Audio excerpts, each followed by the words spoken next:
الحمد لله رب العالمين والعاقبة للمتقين والصلاة والسلام على أشرف الأنبياء والمرسلين وعلى آله وصحبه أجمعين. أما بعد، قال الله تبارك وتعالى في كلامه المجيد: أعوذ بالله من الشيطان الرجيم. لقد كان لكم في رسول الله أسوة حسنة. محترم ناظرین کرام، طلباء اعزام، معزز خواتین و حضرات، اللہ الرحمن کے توفیق سے رمضان مبارک کے ان بابرکت گھڑیوں میں سیرت النبی صلی اللہ علیہ وسلم کو سمجھنے کا یہ سلسلہ بذریعہ حروف تہجی آج ہمارا آخری حرف ہے، حرف واو۔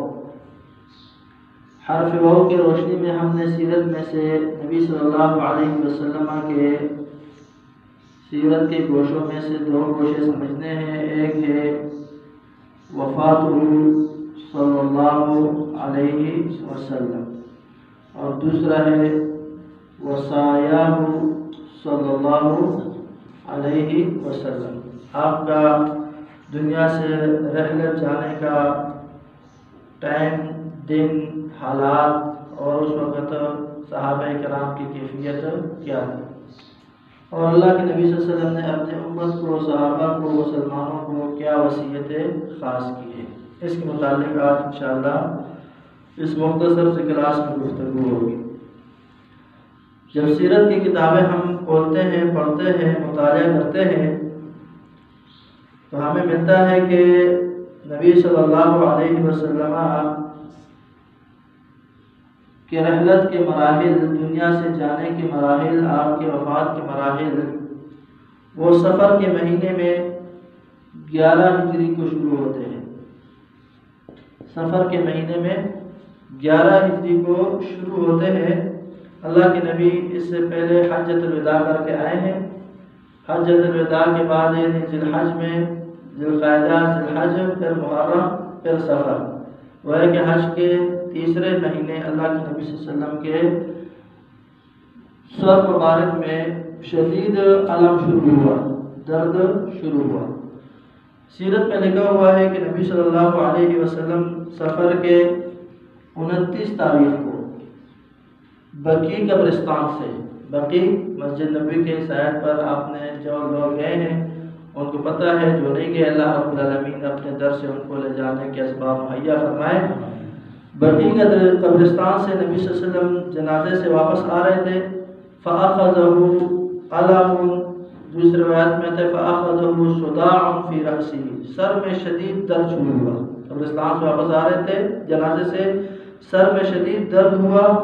وَانْتَقَدَتِ الْحَرَارَةُ، اور اس کے ساتھ ساتھ بدن میں گرمی اور حرارت بڑھنے لگی۔ نبی صلی اللہ علیہ وسلم نے وہی راستے ہی میں پگڑی کو ذرا کس کے، کپڑے کو ذرا کس کے سر پر باندھ لیا اور گھر آئے۔ اللہ کے نبی صلی اللہ علیہ وسلم نے تقریباً 11 دن اسی مرض میں، اسی سر کی تکلیف میں، درد میں صحابہ کرام کو 11 دن نماز پڑھائی۔ جو آپ کے مرض کے ٹوٹل دن بنتے ہیں وہ تقریباً 13 یا 14 دن بنتے ہیں۔ جو سخت آخری موت کا مرض تھا، آپ کے دنیا سے جانے کا جو مرض تھا، اس تقریباً 14 دن بنتے ہیں۔ اس کا ہم خلاصہ نکالتے ہیں۔ ان میں سے پہلا الاسبوع الاخیر، آخری ہفتہ، اللہ کے نبی صلی اللہ علیہ وسلم کی بیماری کا آخری ہفتہ آپ کے وفات کے متعلق نبی صلی اللہ علیہ وسلم کا جب بیماری بڑھ گئی، گرمی اور حرارت جسم میں اور بڑھ گیا، درد سر کا اور بڑھ گیا، فجعل يسأل ازواجه، تو اللہ کے نبی اپنے ازواج سے پوچھا کرتے تھے این انا غدا، این انا غدا، کل میری باری کس گھر میں ہے، کل میری باری کس گھر میں ہے۔ یہ اس لیے بار بار پوچھتے تھے یرید یوم عائشہ، آپ چاہتے ہیں کہ میں عائشہ کے گھر میں ہی آخری وقت گزاروں۔ چنانچہ سب بیویوں نے آپس میں مشورہ کیا، اللہ کے نبی صلی اللہ علیہ وسلم کو اجازت دی کہ آپ جتنے دن بیمار ہیں تو آپ اور حضرت عائشہ صدیقہ رضی اللہ تعالیٰ عنہ کے گھر میں ہی یہ باقی دن گزاریں۔ چنانچہ حضرت عائشہ رضی اللہ تعالیٰ عنہ کے گھر میں حضرت عباس اور حضرت علی رضی اللہ تعالیٰ عنہما نے دونوں نے آپ کو سہارا دے کر ایک کے ایک کندھے پر ہاتھ رکھ کے دوسرے کے کندھے پہ ہاتھ رکھ کر، اور اللہ کے نبی اپنے پاؤں زمین پہ گھسیٹ رہے۔ جو انسان شدید بیماری میں ہوتا ہے اس کے جسم میں سانس نہیں ہوتا، تو اللہ کے نبی صلی اللہ علیہ وسلم کو دونوں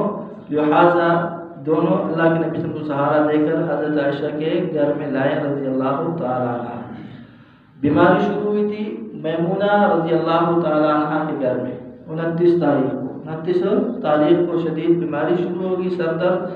پھر اللہ کے نبی صلی اللہ علیہ وسلم نے یہ آخری ہفتہ یہ حضرت عائشہ صدیقہ رضی اللہ تعالیٰ عنہ کے گھر میں ہی گزارا۔ اس سے بعد حضرت عائشہ رضی اللہ تعالیٰ عنہ فرماتی ہے کہ میں یہ جتنے دن ایک ہفتہ آپ میرے گھر میں رہے، میں آخری صورتیں اور دم کے دعائیں جو میں نے اللہ کے نبی سے یاد کی ہوئی تھی ان کو پڑھ کر اللہ کے نبی صلی اللہ علیہ وسلم کے ہاتھوں پہ پھونک کر نبی صلی اللہ علیہ وسلم کے ہاتھ آپ کے جسم پہ ملتی۔ جب تک آپ کے اندر سکت تھی تو میں یہ کام کرتی، جب آپ سے سکت ختم ہو تو پھر میں خود اللہ کے نبی صلی اللہ علیہ وسلم پر دم کر کے وہ ہاتھ اور پیر لیتی تھی۔ وفات سے اسبوع پہلے کے یہ معاملات تھے، جب 5 دن رہ گئے، اسبوع ہوتا ہے 7 دن کا، مطلب انہیں 2 دن یہ بیماری کے حضرت عائشہ صدیقہ کے گھر میں دم کرتی تھی، وہ جب 5 دن رہ گئے، جب 5 دن باقی رہے وفات سے پہلے، وہ دن تھا اربعاء کا۔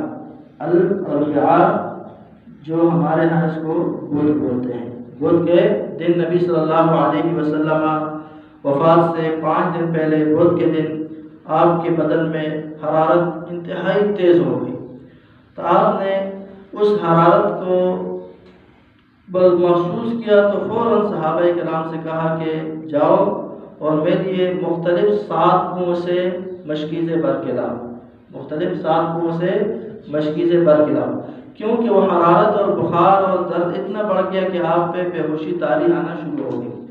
تو صحابہ کرام نے جب 7 مشکیزیں بھر کے لائے، فرمایا صبوا علی 7 قرب من 7 آبار شتیٰ، مجھ پہ انڈیل دو 7 مشکیزیں 7 مختلف کنووں کے پانی کا، مجھ پہ انڈیل دو، حتی اخرج الی الناس فاعہد الیہم، تاکہ میں لوگوں کے پاس نکلوں اور ان سے کچھ نصیحت کروں، کچھ وعدے لوں۔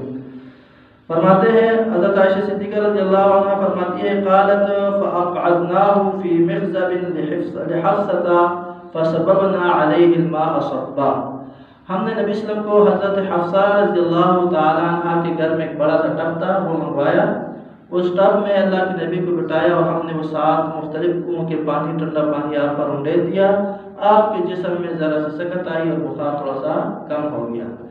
فرماتی ہے فلما احس بخفت، جب آپ نے ذرا بدن میں ہلکا محسوس کیا، ذرا سکون محسوس کیا، دخل المسجد وهو معصوب الراس، مسجد میں آئے اور آپ نے سر کو باندھا ہوا تھا، درد کی وجہ سے سر کو باندھا ہوا تھا، حتی جلس علی المنبر، آگے ممبر پہ بیٹھے، وخطب الناس، لوگوں کو خطبہ دیا، والناس مجتمعون حولہ، اور لوگ پیار محبت کی وجہ سے کافی دن بعد اللہ کے نبی نکلے ہیں بیماری کی وجہ سے، تو اللہ کے نبی کے ارد گرد سارے صحابہ کرام کیا تھے، خوشی سے جمع تھے۔ فقالت، اس وقت آپ نے کیا بات کی، اس بات کو ذرا غور سے دیکھیں۔ ایک ہے آخری مراحل، جسم پہ اتنا شدید بخار اور درد تکلیف ہے، اس مرحلے میں اللہ کے نبی نے جو مسئلہ بیان کیا، لازم بات ہے وہ مسئلہ کوئی اہم ہی ہوگا۔ اس وقت آپ نے منبر پر بیٹھ کر فرمایا لعنت اللہ علی الیہود والنصارى اتخذوا قبور انبیائہم مساجد، اللہ ان یہود و نصارہ پہ لعنت کرے، انہوں نے اپنے انبیاء اور نیک لوگوں کی قبروں کو سجدہ گاہ بنا دیا۔ یہ اتنا اہم مسئلہ تھا۔ آج ہمارے جو عشق کے دعوے دار ہیں، نبی صلی اللہ علیہ وسلم کے عشق کے اور محبت کے دعوے دار ہیں، وہ سب کے سب میں سے اکثر اگر دیکھا جائے تو وہ انہوں نے اپنے صالحین کی قبروں پر مجاور بن کے بیٹھے ہیں، جو سراسر نبی صلی اللہ علیہ وسلم کی آخری وصیتوں کا کیا ہے، مخالفت ہے۔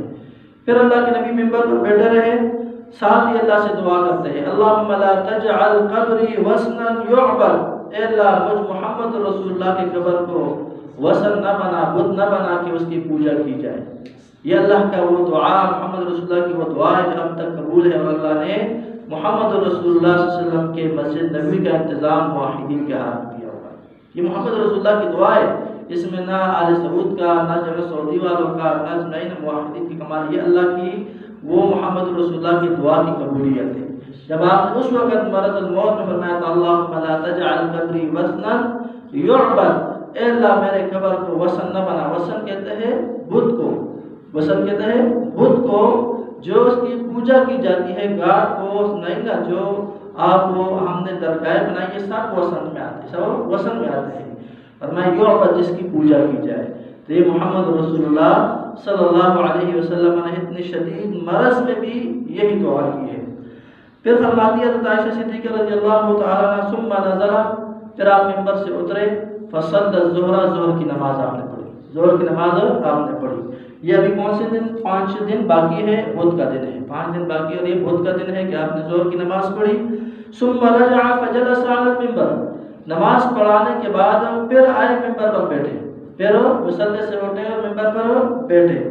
ودعا لمقالته الاولى في الشحناء وغيرها ثم اوصى بالانصار قائلا، پھر اللہ کے نبی صلی اللہ علیہ وسلم نے وعظ نصیحت میں کہا کہ آپس میں نفرتیں نہ رکھو، دل میں کدورتیں نہ رکھو، اختلافات نہ رکھو، اور ساتھ ساتھ انصار کے بارے میں حکم دیا کہ انصار سے اچھا برتاؤ کرنا، انصاریوں سے اچھا برتاؤ کرنا۔ فرمایا اوصیکم بالانصار فانہم کرشی وعیبتی وقد قضوا الذي عليهم وبقي الذي لهم فاقبلوا من محسنهم وتجاوزوا عن مسيئهم۔ فرمایا یہ انصار ہی میرے ساتھی ہے، میرے قریبی ہے، انہوں نے میرے اوپر سب کچھ اپنے جتنے بھی وعدے کیے انہوں نے پورے کیے، لیکن ان کو ان وعدوں کا نعم البدل ملنا ابھی باقی ہے، ان کو ابھی تک بہت سارے اللہ کے فضل و احسانات دنیا میں نہیں ملے، آخرت میں ملیں گے۔ ساتھ ہی نصیحت کیا کہ ان کے جو اچھے لوگ ہیں ان کو کیا کرو، اچھائیوں کو قبول کرو۔ انسان یہ بھی ہے، ان سے جو اگر خطا ہو جاتی ہے، کمزوری ہو جاتی ہے، بشری تقاضے کے مطابق کچھ گناہ ہو جاتے ہیں تو ان سے کیا کرو، تجاوز، درگزر کیا کرو، کیا کرو۔ یہ اللہ کے نبی صلی اللہ علیہ وسلم نے انصار کے ان خدمات کو آخری وقت میں بھی بطور وصیت بیان فرمایا۔ پھر اللہ کے نبی صلی اللہ علیہ وسلم کے متعلق فرماتے ہیں ان الناس یکثرون وثقل الانصار حتى يكونوا كالملح في الطعام، فرمایا لوگ بڑھتے جائیں گے، بڑھتے جائیں گے، یہ انصار کم ہوتے جائیں گے، کم ہوتے جائیں گے، اتنے کم ہو جائیں گے جتنا کہ نمک میں، کھانے میں نمک کم پڑتا ہے، اتنے ہی انصاری کم ہو جائیں گے، لہذا ان کا خیال رکھو، ان کے حقوق کا خیال رکھو۔ فرمایا من ولی منکم امرا یضر فیہ احدا او ینفعه فلیقبل من محسنہم او یتجاوز عن مسیئہم، جو بھی انصاریوں میں سے کوئی حکمران بنتا ہے یا ولی الامر بنتا ہے یا گورنر بنتا ہے یا کوئی بھی ان میں سے کوئی ولی الامر بنتا ہے تو اگر وہ اچھائی کرتا ہے اس کو قبول کرو، کوئی برائی کرتا ہے تو اسے درگزر کیا کرو۔ یہ حکمرانوں کو نصیحت دی اور انصاریوں کے بڑوں کو بھی کیا دی ہے، اللہ کے نبی صلی اللہ علیہ وسلم کی نصیحت دی۔ پھر فرماتے ہیں ابو سعید خدری رضی اللہ تعالیٰ عنہ اسی دن، یعنی 5 دن باقی ہے، اربعاء کا دن ہے، فرماتے ہیں کہ نبی صلی اللہ علیہ وسلم نے ہمیں اسی ظہر کے بعد والے نصیحت میں فرمایا ان اللہ خیر عبدا بین الدنیا والآخرہ وبین ما عنده، اللہ نے اپنے ایک بندے کو اختیار دیا کہ دنیا میں رہنا ہے یا اللہ کے پاس آنا ہے، اللہ کے پاس آنا ہے۔ فاختار ذلك العبد ما عند اللہ، تو اس بندے نے جس کو اللہ نے چوائس دیا تھا اس نے اللہ کے پاس جو تھا اس کو پسند کر دیا۔ فرماتے ہیں ابو سعید خدری قال فبكى ابو بکر رضی اللہ تعالی عنہ، یہ بات اللہ کے نبی نے کی تو ابو بکر صدیق نے پھوٹ پھوٹ کر رونے شروع ہو گئے۔ فعجبنا لبكائه ان يخبر صلی اللہ علیہ وسلم عن عبد خیر، ہم نے بڑا تعجب کیا کہ اس بزرگ بابے کو دیکھو، اللہ کے نبی نے ایک عمومی بات کی، ایک بندے کی بات کی اور یہ جو ہے نا رو رہا ہے اس بات پر۔ فکان رسول اللہ صلی اللہ علیہ وسلم هو المخیر، بعد میں ہمیں پتہ چلا کہ وہ جو جس کو چوائس دیا تھا وہ کون تھے، اللہ کے نبی صلی اللہ علیہ وسلم کون تھے۔ اس نقطے تک ابو بکر صدیق پہنچے، اس لیے صحابہ کہا کرتے تھے کان ابو بکر اعلمنا، ابو بکر ہم میں سے بہت زیادہ علم والے تھے، بہت زیادہ، اگرچہ انہوں نے زیادہ روایتیں نہیں بیان کی لیکن علم میں مشکل حالات میں، بڑے مشکل مراحل میں انہی کا دماغ اللہ رب العالمین نے صحیح حق مسئلے تک پہنچایا ہے۔ فقال رسول اللہ صلی اللہ علیہ وسلم، پھر اللہ کے نبی نے اس وقت ہمیں وہ ظہر کے بعد کی نصیحت میں یہ بھی فرمایا ان من امن الناس علیہ فی صحبتہ و مالہ ابو بکر، میرے اوپر دوستی میں اور مال خرچ کرنے میں سب سے زیادہ احسانات ابو بکر صدیق ہیں۔ کس کے ہیں؟ ابو بکر صدیق کے ہیں۔ دوستی اس نے نبھائی ہے، مال اس نے مجھ پر بہت زیادہ خرچ کیا ہے۔ پھر فرمایا وَلَوْ كُنْتُ مُتَّخِذًا خَلِيلًا غَيْرَ رَبِّي لَاتَّخَذْتُ أَبَا بَكْرَ خَلِيلًا، اگر رب کے علاوہ میں کسی اور کو خلیل بناتا، خلیل کہتے ہیں محبت کا آخری درجہ، دوستی کا آخری درجہ، اگر میں کسی اور کو بناتا تو میں ابو بکر کو بناتا، لیکن میں نے صرف رب کو بنایا ہوا ہے۔ اس دل میں رب کے علاوہ اور کسی کی جگہ وہ خلت والی نہیں ہے۔ ویسے عام دوستی صحبت والی ہے، وہ خلت والی جو محبت ہے وہ صرف رب کی ہے۔ پھر فرمایا وَلَٰكِنْ أُخُوَّةُ الْإِسْلَامُ وَمَوَدَّتُهُ، سوائے اب اسلام کی دوستی ہے، اسلام کی بھائی چارہ ہے، محبت ہے۔ لَا يَبْقَيَنَّ فِي الْمَسْجِدِ بَابًا إِلَّا سُدَّ إِلَّا بَابَ أَبِي بَكْرٍ، مسجد نبوی میں اس وقت صحن میں بہت سارے کھڑکیاں کھول کی تھی، صحابہ کرام اس سے شارٹ کٹ آتے تھے مین دروازے کو چھوڑ کر، فرمایا سارے کھڑکیاں دروازے بند کرو سوائے ابو بکر صدیق رضی اللہ عنہ۔ یہ سارے اشارے تھے اس کے امامت کی طرف، یہ سارے کیا تھے؟ اشارے اور کیا تھے اس کے امامت کی طرف ہو۔ پھر اللہ کے نبی صلی اللہ علیہ وسلم کے اوپر جب یہ 5 دن رہ گئے، یعنی یہ اربعاء کا دن گزرا گیا، اگلا دن خمیس جمعرات کا شروع ہوا۔ کیا شروع ہوا؟ جمعرات کا، اور وفات میں کتنے دن رہ گئے؟ 4 دن رہ گئے، بقیہ 4 ایام، اللہ کے نبی صلی اللہ علیہ وسلم کی وفات میں 4 دن رہ گئے۔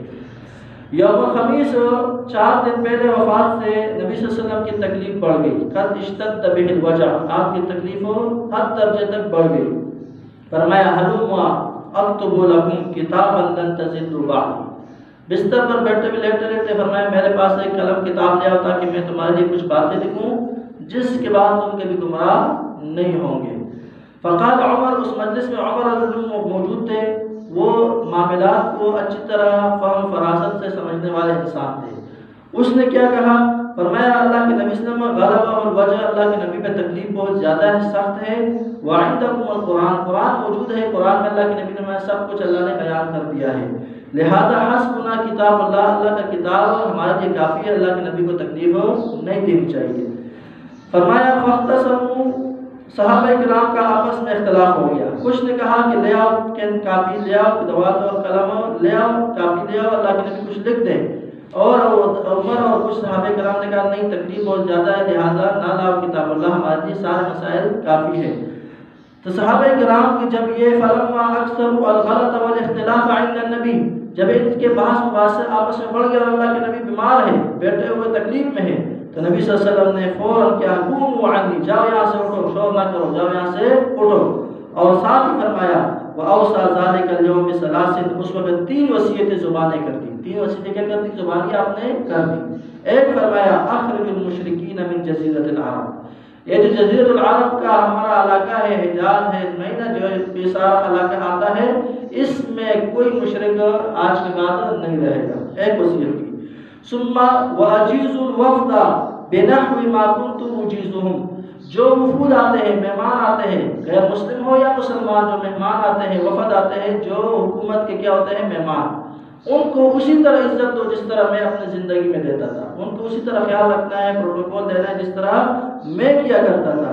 اور ساتھ فرمایا، ایک صحابی فرماتے ہیں کہ حضرت اسامہ کے لشکر کو ضرور بھیجنا، حضرت اسامہ کے لشکر کو یہ کرنا ہے، ضرور بھیجنا ہے، جو میں نے خود تیار کیا ہوا ہے موسیٰ کے جنگ کے لیے۔ اس کے بعد فرماتے ہیں کہ نبی صلی اللہ علیہ وسلم اسی دن یعنی جمعرات کے دن مکمل سخت مرض میں رہے، اس مرض میں نبی صلی اللہ علیہ وسلم نے ساری نمازیں پڑھائی۔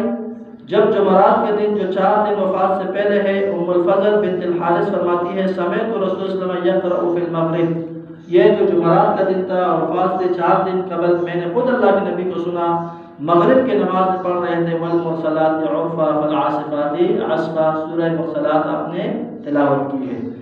اس کے بعد فرماتے ہیں کہ اللہ کے نبی صلی اللہ علیہ وسلم کو اللہ نے کیا کر دیا؟ اپنے پاس بلا لیا۔ یہ کون فرماتی ہے؟ فضل ابن بنت الحارث رضی اللہ تعالی عنہ۔ اس کے بعد فرماتے ہیں فَمَسَقُلَ الْمَرْضُ، جب بیماری اور بڑھ گئی، بِحَيْثُ لَمْ يَسْتَطِعْ الْخُرُوجَ إِلَى الْمَسْجِدِ، اللہ کے نبی مسجد کی طرف اب نکلنے کی استطاعت نہیں رکھ سکتے۔ وَتَرْوِي لَنَا أُمُّنَا عَائِشَةَ ذَلِكَ، اور یہ باقی واقعات سارے حالات سارے ام المومنین عائشہ صدیقہ بیان کرتی ہے گھر کے معاملات۔ حیث قال فرماتی ہے ثقل النبی صلی اللہ علیہ وسلم، اللہ کے نبی صلی اللہ علیہ وسلم کی بیماری بوجھل ہو گئی، باری ہو گئی، بیماری بڑھ گئی. فقال اصل الناس، کیا لوگوں نے نماز پڑھی ہے؟ قلنا لا هم ينتظرونك، اللہ کے نبی ابھی تک نہیں پڑھی، وہ آپ کا انتظار کر رہے ہیں، وہ آپ کا انتظار کر رہے ہیں. فرمایا ضعوا لي ماء في مخزبي، میرے لیے ٹب میں پانی رکھ دو، مخزب میں برتن میں پانی رکھ دو. فرماتی ہے فقعد، اللہ کے نبی بیٹھے اس ٹب میں، فاغتسل، آپ نے غسل کیا ٹھنڈے پانی سے، ثم ذهب ليلقوا فاغمي عليه، اٹھنے لگے، پھر آپ پر بیہوشی طاری ہو گئی اور گر گئے، بیہوشی طاری ہو گئی، گر گئے. ثم افاقہ، پھر آپ کو افاقہ ہوا. اس میں ہمارے لیے ایک تسلی والا درس اور سبق سیرت سے کیا ہے کہ ہمارے نبی پہ کتنے زیادہ تکلیف ہے، اس کا عشر العشیر پہ ہم پہ نہیں آیا، نہ وہ بیماری آئی ہے، نہ وہ تکلیف آیا ہے، نہ وہ بخار آیا ہے، نہ وہ سر درد آیا ہے. اللہ کے نبی صلی اللہ علیہ وسلم نے یہ سب کچھ فیس کیا ہے، صبر سے کام لیا. تو امت کو بھی نمونہ ہے کہ یہ آتے ہیں زندگی میں مسائل، کبھی درد ہو گیا، کبھی بخار ہوگا، کبھی پریشانی ہوگی، اس کو کیا کرنا ہے؟ نبی کے مصیبتوں کو، نبی کے تکلیفوں کو سامنے رکھ کر انسان کے تکلیف ہلکے ہو جاتے ہیں. کیا ہو جاتے ہیں؟ ہلکے ہو جاتے ہیں. فرمایا جب اللہ کے نبی صلی اللہ علیہ وسلم کو بیہوشی طاری ہو گئی، تھوڑی دیر بعد پھر ثم افاقہ، پھر آپ کو افاقہ ہوا. فرمایا اصل الناس، لوگوں نے نماز پڑھی ہے؟ قلنا لا هم ينتظرونك، نہیں اللہ کے نبی آپ کے انتظار میں ہے. فرمایا ٹھیک ہے، اس طرح کرو، میں نے پھر پانی ڈالا، پھر پانی ڈالا گیا. پھر جب آپ نے غسل کیا، تھوڑا سا افاقہ ہوا، جب آپ اٹھنے لگے، نکلنے لگے، پھر آپ پر شدید بخار کی وجہ سے، دردوں کی وجہ سے پھر کیا ہو گیا؟ اغمیا، بیہوشی طاری ہو گئی، پھر اللہ کے نبی صلی اللہ علیہ وسلم بے ہوش ہو گئے. ثم افاقہ، پھر جب آپ کو تیسری بار افاقہ ہوا تو فرمایا کہ حضرت ابوبکر صدیق رضی اللہ تعالیٰ عنہ کو پیغام بھیجو ان یصلی بالناس، کے لوگوں کو جماعت کرائیں، لوگوں کے گھر نماز پڑھائیں. یہ بھی اشارہ تھا اللہ کے نبی صلی اللہ علیہ وسلم کی وفات کے بعد کہ امامت کے مسئلے پر اگر نبی کے بعد کوئی زیادہ حقدار ہے تو کون ہے؟ ابوبکر صدیق رضی اللہ تعالیٰ عنہ. فاتاه رسول اللہ صلی اللہ علیہ وسلم فقال ان رسول اللہ صلی اللہ علیہ وسلم یأمرک ان تصلی بالناس، اللہ کے نبی صلی اللہ علیہ وسلم کا یہ پیغام ابوبکر صدیق کے پاس آیا کہ اللہ کے نبی آپ کو حکم دے رہے ہیں کہ لوگوں کو نماز پڑھاؤ. فقال ابوبکر کان رجلا رقیقا، ہمیں عائشہ فرماتی ہے میرے والد ابوبکر وہ بہت نرم طبیعت کے، نرم دل کے آدمی تھے. تو اس نے خود حضرت عمر سے کہا یا عمر صلی بالناس، اے عمر آپ لوگوں کو نماز کرائیں، مجھ سے کھڑا نہیں ہو جائے گا. اللہ کے نبی کے مسئلے پہ کھڑا ہو کر سنائی نا، اللہ کے نبی بھی زندہ ہے، وہ رقیق القلب تھے، نرم دل کے تھے، سنائی نا. تو اس نے عمر سے کہا عمر آپ کھڑے ہو جائیں، نماز پڑھیں. فقال عمر انت حق بذلک، آپ زیادہ حقدار ہیں اس مسئلے کے، میں عمر ہوتے ہوئے اور بکر صدیق کے ہوتے ہوئے عمر آگے ہو جائے، یہ نہیں ہو سکتا. فصلی ابوبکر تلک الایام، یہ جو باقی 4 دن تھے یہ کس نے نماز پڑھائی؟ ابوبکر صدیق رضی اللہ تعالی عنہ نے صحابہ کرام کو نمازیں پڑھائی. فرماتی ہے ہمیں عائشہ صدیقہ ثم ان النبی صلی اللہ علیہ وسلم وجد من نفسه خفة، اللہ کے نبی نے اپنے جسم میں کچھ ہلکی سی محسوس کی، میں سکون محسوس کیا، بخار کم ہو گیا. فخرج بین رجلین، 2 آدمیوں کے بیچ سہارا لے کر اللہ کے نبی نکلے. فرمایا احدهم العباس، ایک عباس تھے، دوسرے فرمایا حضرت علی. لصلاۃ الظہر، چوتھا 4 دن رہ گئے ہیں، جمعرات کی بات کیا ہے؟ جمعہ. اس جمعے کے دن ظہر کی نماز کے لیے اللہ کے نبی نکلے، ظہر کی نماز، جمعے کی نماز کے لیے نبی صلی اللہ علیہ وسلم نکلے. جیسے نکلے ابوبکر صدیق یصلی بالناس، لوگوں کو نماز پڑھا رہے تھے. اس نے جب اللہ کے نبی کو دیکھا لیتأخر، وہ پیچھے ہونا چاہ رہا تھا، تو نبی صلی اللہ علیہ وسلم نے ہاتھ کے اشارے او ما الیہ، ہاتھ کے اشارے سے کہا بے اللہ یتأخر، کے پیچھے نہ ہو، اپنے مسلح پر ہی کھڑے رہو. ثم، پھر فرماتی ہے عائشہ صدیقہ اجلسانی الی جنبہ، ان دونوں بندوں سے کہا جو سہارا دے رہے تھے، فرمایا مجھے اس کے ایک کنارے پر بٹھاؤ، مجھے نبی صلی اللہ علیہ وسلم کے ایک کنارے پر بٹھاؤ. فاجلساہم الی جنب ابی بکر، ان دونوں نے نبی صلی اللہ علیہ وسلم کو ابوبکر صدیق کے ایک سائڈ کنارے پر بٹھایا. فقال فجعل ابو بکر یصلی وهو یهتم بصلاۃ النبی صلی اللہ علیہ وسلم والناس بصلاۃ ابی بکر، ابوبکر صدیق نبی صلی اللہ علیہ وسلم کی ابتدا میں نماز پڑھ رہے تھے اور لوگ ابوبکر صدیق کی ابتدا میں نماز پڑھ رہے تھے.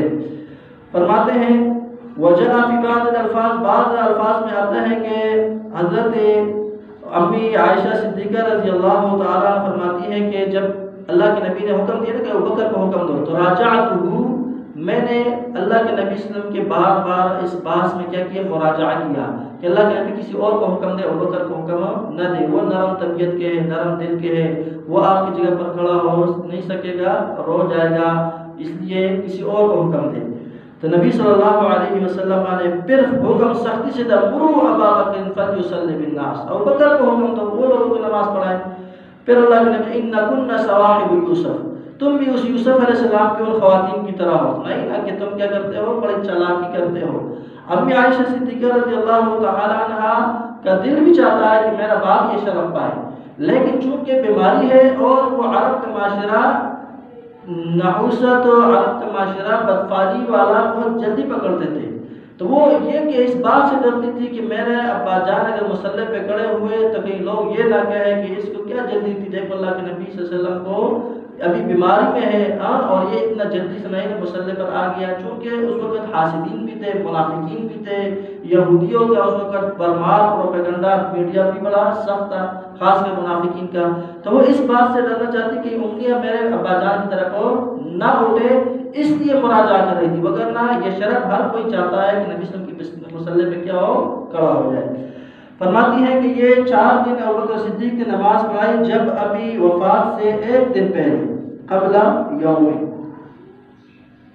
یوم کے مراحل اور واقعات امی صدیقہ فرماتی ہے، وقبل یوم الوفات یوم الاحد، کون سا دن آتا ہے؟ احد کا دن آتا ہے، جس کو ہم کیا بولتے ہیں، سنڈے، اتوار کے دن وفات سے پہلا آتا کل نبی صلی اللہ علیہ وسلم نے آزاد کر دیے اپنے غلام جو آپ کے لیے خدمت کرنے والے، ان کو آزاد کیا۔ وتصدق ب7 دنانیر، اور آپ کے گھر میں 7 دینار پڑے ہوئے تھے، وہ آپ نے صدقے کر دیے، 7 دینار پڑے تھے۔ اور ووهب للمسلمین اسلحتهم، وفات سے 1 دن پہلے جو آپ کے اسلحہ تھا، جو ہم نے حرف سین میں پڑھا تھا، اللہ کے نبی صلی اللہ علیہ وسلم کے تلواریں تھی، زریں تھی، اس طرح آپ کے اوپر پاس وہ برچیاں تھی، ڈال تھے، وہ جتنا اسلحہ تھا وہ مسلمانوں کے لیے، بیت المال کے لیے، جہاد کے لیے کیا کر دیا آپ نے، ہبہ کر دیا، تحفے کے طور پر دے دیا۔ وفی اللیل استعارت عائشہ الزیت للمصباح، اس رات، اتوار کی رات، یعنی اگلے رات، اللہ کے اگلے دن نبی صلی اللہ علیہ وسلم نے اللہ کے پاس، رفیق اعلیٰ کے پاس پہنچنا ہے، جانا ہے۔ اس رات عائشہ صدیقہ نے جو چراغ تھا اس کے لیے تیل جو ہے نا وہ بطور استعارہ کسی پڑوسن سے لیا۔ یہ اللہ کے نبی صلی اللہ علیہ وسلم کے فقر، آپ کے شدت حیات کی طرف اشارہ ہے کہ کتنی کٹن زندگی اللہ کے نبی کی تھی۔ فرماتی ہے امی صدیقہ رضی اللہ تعالیٰ عنہ فرماتی ہے وَتُوفِيَ رسول اللہ صلی اللہ علیہ وسلم وَدِرْعُهُ مَرْهُونَةٌ عِنْدَ يَهُودِيٍّ ب30 صَاعًا مِنْ شَعِيرٍ، آپ کا جو درع تھا، درع جو جنگی لباس تھا، وہ ایک یہودی کے پاس بطور گروی رکھا تھا، قرض لے تھا، ہم نے اس سے 30 صاع شعیر لیا تھا، جو خواتین کے گھر کا خرچہ تھا، جو راشن ہم اس کو کہتے ہیں، وہ اللہ کے نبی بندوبست پہلے سے کیا کرتے تھے۔ باقی اپنے خرچوں میں اللہ کے نبی صلی اللہ علیہ وسلم نے قناعت سے کام لیا ہے، کیا دیا ہے، قناعت سے کام لیا۔ جو آپ کا زرہ مبارک تھا، جنگی لباس تھا، وہ 30 صاع کے عوض گروی رکھا تھا ایک یہودی سے، اللہ کے نبی نے وہ گندم اور وہ شعیر دیا تھا، جو دیا تھا گھر کے راشن کے لیے، گھر کے خرچے کے لیے۔ آگے فرماتی ہے اما عائشہ صدیقہ رضی اللہ تعالی عنہ، جب آخری دن آیا، اور وہ آخری دن کون تھا اللہ کے نبی صلی اللہ علیہ وسلم کی وفات کا؟ سوموار، جس کو عربی میں کیا کہتے ہیں، الاثنین، کیا کہتے ہیں، الاثنین، آخر یوم من الحیات نبی صلی اللہ علیہ وسلم، آخری دن نبی صلی اللہ علیہ وسلم کی زندگی کا۔ فرماتی ہے نبی صلی اللہ علیہ وسلم کے ایک صحابی حضرت انس فرماتے ہیں کہ نبی صلی اللہ علیہ وسلم نے مسلمانوں کو یوم الاثنین یعنی سوموار کے دن، ان المسلمین بینہم فی صلاۃ الفجر، مسلمان فجر کی نماز میں تھے سوموار کے دن، ابوبکر صدیق نماز پڑھ رہے تھے، مسلمان سارے فجر کی نماز میں تھے۔ وابوبکر یصلی لہم، ابوبکر صدیق نماز پڑھا رہے تھے، لم یفاجئ الا رسول اللہ صلی اللہ علیہ وسلم، صحابہ کرام کی نماز میں توجہ نہیں ہٹی مگر اللہ کے نبی صلی اللہ علیہ وسلم کے دیکھنے کی وجہ سے۔ کیسے کیفیت تھا؟ حضرت انس فرماتے ہیں قد کشف ستر حجرت عائشہ، نبی صلی اللہ علیہ وسلم نے حضرت عائشہ صدیقہ کے کمرے کا جو پردہ تھا سامنے لٹکا ہوا، اس کو کیا کیا، ہٹایا، اور اپنا رخ انور، رخ مبارک نبی صلی اللہ علیہ وسلم نے مسجد کی طرف ایسے آگے کیا۔ فنظر الیہم وہم فی صفوف الصلاۃ، اچانک اللہ کے نبی صلی اللہ علیہ وسلم کا اتنے دن کے بعد، بیماری کے بعد دیدار کا صحابہ کرام کو اتنا شوق ہوا کہ نماز ہی میں اللہ کے نبی کے چہرے کو انہوں نے دیکھنا شروع کیا۔ یہ فرد محبت تھی اطمینہ، نبی صلی اللہ علیہ وسلم کے ساتھ اتنا لمبا عرصہ گزارا ہے ہر نماز کے سامنے، اور اچانک کی بیماری میں اللہ کے نبی صلی اللہ علیہ وسلم کیا ہو گئے؟ اندر ہو گئے۔ تو جب آپ نے پردہ ہٹا کر جیسے رخ انور، رخ مبارک پردے سے باہر کیا تو صحابہ کرام کا توجہ اللہ کے نبی صلی اللہ علیہ وسلم کے چہرے مبارک پہ ہوا۔ فرماتے ثم تبسم فضحکا، اللہ کے نبی نے صحابہ کو نماز میں دیکھ کر، اپنے مشن پر قائم دیکھ کر مسکرائے اور ہنس پڑے، مسکرائے اور خوش ہوئے ہنس پڑے۔ فنکث ابو بکر علی عقبیہ لیصل الصف، ابو بکر پیچھے ہونا چاہ رہے تھے تاکہ پیچھے صف میں ملے۔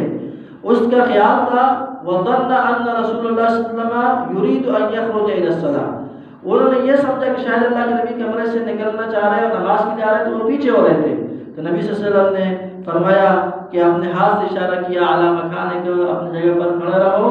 پھر آگے فرماتے ہیں حضرت انس رضی اللہ تعالی عنہ وَهَمَّ الْمُسْلِمُونَ أَن يَفْتَتِنُوا فِي صَلَاتِهِمْ فَرْحًا بِرَسُولِ اللَّهِ، قریب تک مسلمان نبی صلی اللہ علیہ وسلم کے آنے کی خوشی کی وجہ سے، صحت میں ذرا سکون آنے کی خوشی کی وجہ سے نماز میں کیا ہوتے؟ آزمائش میں پڑ جاتے۔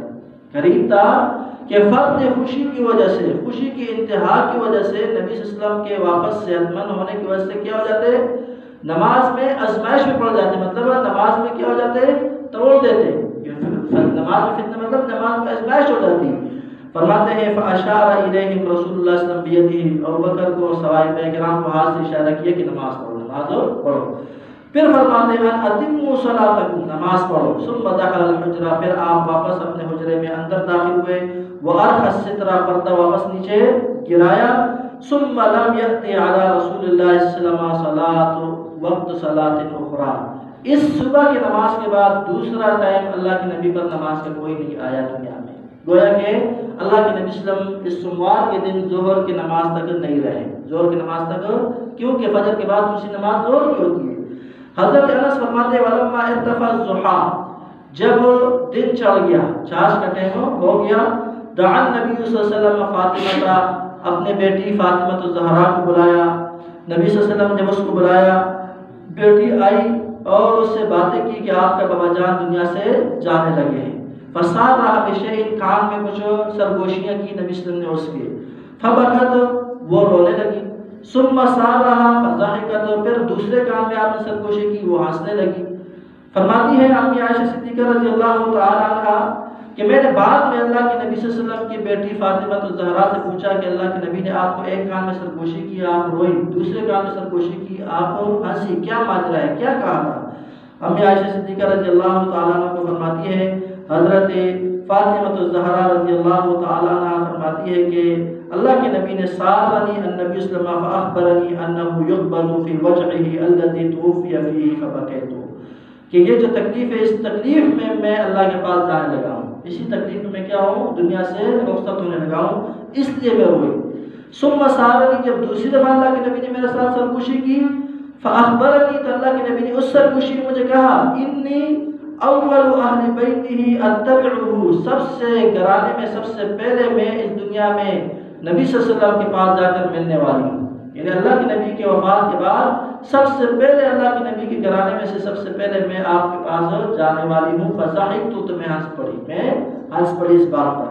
اور اللہ کے نبی نے یہ خوشخبری دی، یا فاطمہ الا ترضین ان تکونی سید نساء المؤمنین، کیا آپ اس بات پہ خوش نہیں ہو کہ مومنوں کی جو عورتیں ہیں ان کے آپ سرداری ہو، اس کے آپ کیا ہو؟ سیدہ ہو، آپ اس بات پہ خوش نہ ہو؟ تو اس بات پہ میں کیا ہوگی؟ ہنسی اور مسکرائی۔ نبی صلی اللہ علیہ وسلم نے گویا کہ یہ شرف مجھے دیا کہ سیدۃ نساء ہذہ الامہ، اس امت کے مومنوں کے تمام عورتوں کے سردار کون ہے؟ فاطمہ الزہرا رضی اللہ تعالی عنہا ہے۔ فرماتی ہے جب نبی صلی اللہ علیہ وسلم اسی تکلیف میں تھے، اتنے میں محمد رسول اللہ صلی اللہ علیہ وسلم نے حضرت حسن اور حسین کو بلایا۔ جب دونوں آئے فقبلہما، دونوں کو بوسہ دیا، وَأَوْصَىٰ بِهِمَا خَيْرًا، اور مسلمانوں کو وصیت کی کہ ان کے ساتھ اچھا سلوک کرنا، اچھا برتاؤ کرنا۔ وَدَعَا أَزْوَاجَهُ فَوَعَدَهُنَّ وَذَكَرَهُنَّ، اپنی بیویوں کو بلایا، ازواج مطہرات کو، سب کو نصیحت کی، سب کو تربیتی باتیں کی، نواز و نصیحت کا سمجھایا۔ پھر حضرت عائشہ صدیقہ رضی اللہ تعالی عنہ فرماتی ہے وطفق الوجع يشتد ويزيد، تکلیف بڑھ رہی تھی، تکلیف میں اضافہ ہوتا جا رہا تھا. وقد ظهر اثر السم الذي اكله بخيبر، اور اس زہر کا اثر ظاہر ہونا شروع ہوا جو خیبر میں آپ کو ان یہودیوں نے کھلایا تھا. تو تب اللہ کے نبی نے فرمایا مجھے، یا عائشہ، اے عائشہ، انی اجد علم الطعام الذي اكلته بخیبر، اور جو میں نے خیبر میں ایک دعوت کیا تھا یہودیوں میں، اس کا اثر ابھی بھی میں اپنے حلق میں محسوس کر رہا ہوں. وَهَذَا أَوَانُ انْقِطَاعِ أَبْهَرِ مِنْ ذَلِكَ السُّمْ، یہ میرے دل کے جو شریانے ہیں یہ پڑ رہے ہیں اس زہر کے اثر کی وجہ سے. ابہر یہ دل کے جو رگ ہوتے ہیں، وال جو شریانے ہوتی ہیں، یہ اس سے پڑ رہے ہیں.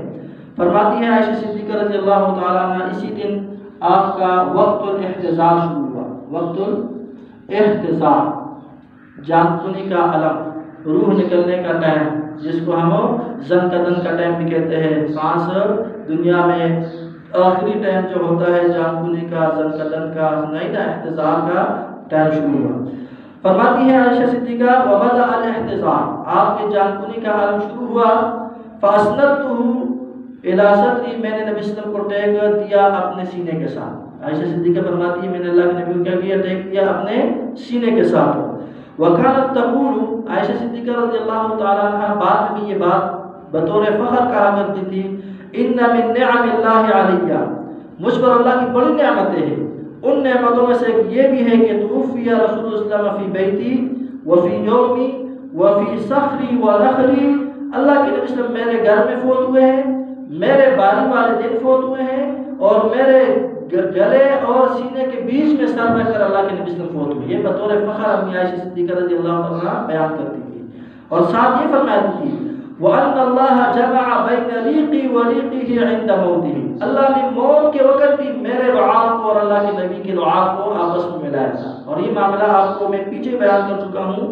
ہوا یہ کہ نبی صلی اللہ علیہ وسلم کے آخری دن میں جب بہت زیادہ تکلیف تھی، اللہ کے نبی صلی اللہ علیہ وسلم عائشہ صدیقہ رضی اللہ تعالیٰ عنہ کے سینے کے ساتھ ٹیک لگائے ہوئے ہیں. اتنے میں عائشہ صدیقہ رضی اللہ تعالیٰ عنہ کا بھائی عبد الرحمن بن ابی بکر کمرے میں داخل ہوئے. وہ آئے، ان کے ہاتھ میں مسواک تھا. ان کے ہاتھ میں کیا تھا؟ مسواک تھا. وَأَنَا مُسْنِدُ رَسُولِ اللَّهِ صلی اللہ علیہ وسلم فَرَأَيْتُهُ يَنظُرُ إِلَيْهِ، میں اللہ کے نبی کو ٹیک دیے ہوئی تھی اور میں نے جانچ لیا، محسوس کیا. یہ لوگ کہتے ہیں اتنی بچی تھی، وہ بہت سمجھدار تھی، رائٹ نا.